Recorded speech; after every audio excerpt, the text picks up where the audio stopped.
Troisième fait, je l'ai déjà mentionné, parce que nous utilisons l'atmosphère comme poubelle, nous épaississons la couverture isolante autour de la Terre. Et retenez cette comparaison, si vous voulez, même si elle n'est pas parfaite, c'est une analogie n'est jamais parfaite, mais elle permet de comprendre pourquoi. Elle permet de comprendre sans aucun modèle climatique compliqué, elle permet de comprendre pourquoi il est si urgent d'arriver à des émissions nettes, nulles, de CO2 en particulier. Net nul, ça veut dire ne pas émettre plus que ce que les systèmes naturels ne peuvent absorber, donc le bilan des deux est nul. Et tant qu'on n'est pas à ce niveau net nul, eh bien, la couverture isolante, elle va continuer à s'épaissir. C'est aussi simple que ça. Et donc, si on veut ne pas avoir trop chaud en dessous, eh bien, il faut arriver le plus vite possible à ces émissions net nulles. On y reviendra. Je vous ai montré tout à l'heure l'évolution de la concentration en CO2 au cours des 150 dernières années. Voici comment elle a évolué au cours des 10 000 dernières années, avec une évolution pratiquement plate pendant toute la période de 9800 ans, à peu de choses près, pendant lesquelles beaucoup de grandes civilisations se sont développées, beaucoup d'infrastructures ont été installées dans les régions côtières, toute la période pendant laquelle l'agriculture s'est développée. Et puis vous voyez l'explosion au cours des 200 dernières années suite à la combustion massive d'abord de charbon, puis de pétrole et puis de gaz, et aussi au déboisement massif qui est malheureusement toujours en route aujourd'hui. Alors une question qu'on pose toujours ces derniers mois, c'est quel est l'impact du Covid, du confinement? Eh bien cet impact est pratiquement nul. Vous voyez ici l'évolution, vous voyez qu'il y a un cycle annuel, hein, il y a un maximum chaque année au mois de mai de la concentration en CO2, vous voyez l'évolution pour les 3 dernières années. Eh bien l'effet du confinement à l'échelle mondiale, c'est la petite différence entre la courbe rouge et la courbe bleue, là en 2020, c'est négligeable. Hein, nous émettons tellement plus de CO2 aujourd'hui, à peu près 2 fois plus de CO2 que ce que les systèmes naturels ne peuvent absorber, qu'en émettre quelques pourcents de moins pendant quelques mois, ben, ça ne change presque rien à la tendance lourde qui est toujours malheureusement à l'augmentation de la concentration en CO2. Alors, vous êtes enseignant, je devrais dire, nous sommes enseignants. On parle beaucoup des appareils qui permettent de mesurer la concentration en CO2 dans les classes. Et je vous encourage très vivement à essayer d'en avoir parce que c'est un bon indice du degré de renouvellement de l'air dans les classes. Et on sait que de l'air renouvelé a beaucoup d'avantages, mais il a non seulement un avantage en termes de dispersion du virus, mais il a aussi un autre avantage qui est trop peu connu, je crois. C'est que quand on arrive aux alentours de 1000 ppm, et on y arrive très vite dans un local qui est mal ventilé, les performances cognitives, les performances psychomotrices diminue, c'est quelque chose qui a été bien établi.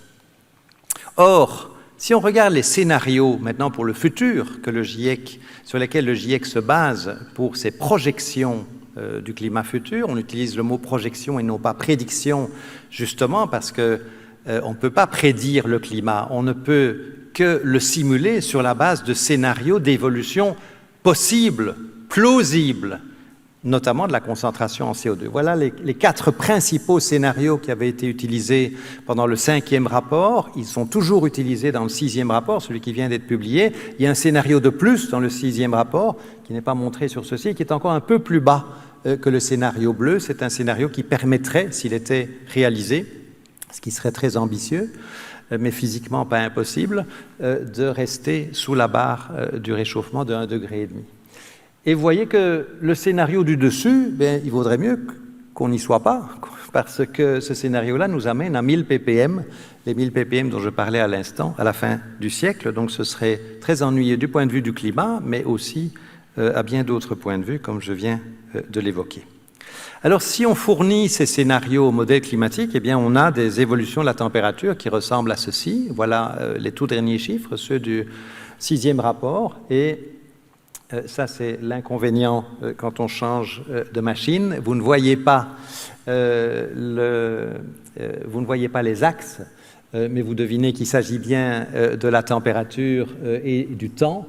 Et vous voyez qu'on se situe entre une augmentation par rapport au niveau pré-industriel, puisque le niveau 0 est au niveau pré-industriel, entre 1,5 degré à la fin du siècle, grosso modo, et à peu près 5 degrés de plus dans le pire des scénarios, le scénario RCP 8.5, le scénario 8.5 que j'ai évoqué il y a un instant.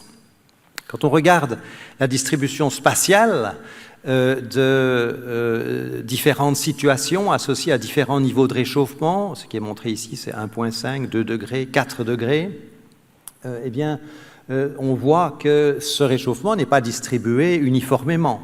D'abord, les continents s'échauffent plus, c'est logique, l'inertie thermique de la surface des continents est beaucoup moins grande que l'inertie thermique des océans, mais il y a aussi un effet d'amplification important dans les régions arctiques en particulier, qui s'échauffent beaucoup plus que le reste du monde. Et vous voyez que donc, quand on parle d'un réchauffement, par exemple, de 2 degrés, mais ça veut dire jusqu'à 4, 5 degrés, peut-être plus, dans les régions proches du pôle Nord en particulier. Ce sont évidemment des changements aussi sur le cycle des précipitations, avec une augmentation générale de la vitesse à laquelle le cycle hydrologique tourne. Dans beaucoup de régions, une augmentation de la quantité de pluie annuelle, mais dans certaines régions aussi, notamment, on le voit clairement sur ce diagramme, le bassin méditerranéen, dont on sait qu'il souffre aujourd'hui, et pas seulement aujourd'hui, déjà depuis quelques années, d'une sécheresse assez marquée en été. Eh bien, cette sécheresse va devenir de plus en plus marquée, avec probablement le risque d'avoir de plus en plus de risques, en tout cas, de feux de forêt, comme ceux qui ont eu lieu ces dernières semaines dans le sud de l'Europe. Alors, je vous signale qu'il y a un outil qui a été mis en ligne le 9 août également par le groupe 1 du GIEC et qui est très intéressant. C'est un atlas interactif qui, pour la première fois, permet de se déplacer dans la masse considérable de résultats de modèles climatiques et des scénarios, et qui permet d'aller voir région par région comment, suivant les différents scénarios, différentes variables importantes, comme la température, les précipitations, le nombre de jours secs successifs, par exemple, se situent et produit des cartes, des tableaux de manière interactive. C'est assez puissant. Je ne vais pas m'attarder sur ceci. Vous aurez toutes ces diapositives à votre disposition par la suite, bien sûr. Le message de ce diagramme, qui vient aussi du rapport qui vient d'être publié, c'est que la fréquence des canicules augmente de manière substantielle avec le réchauffement du climat. De même, les événements de pluie intense sur les continents augmentent aussi. Un événement qui se produisait une fois tous les 10 ans, par exemple, eh bien, vous voyez comment le nombre de points qui caractérisent ces événements augmente quand on va vers un réchauffement plus important.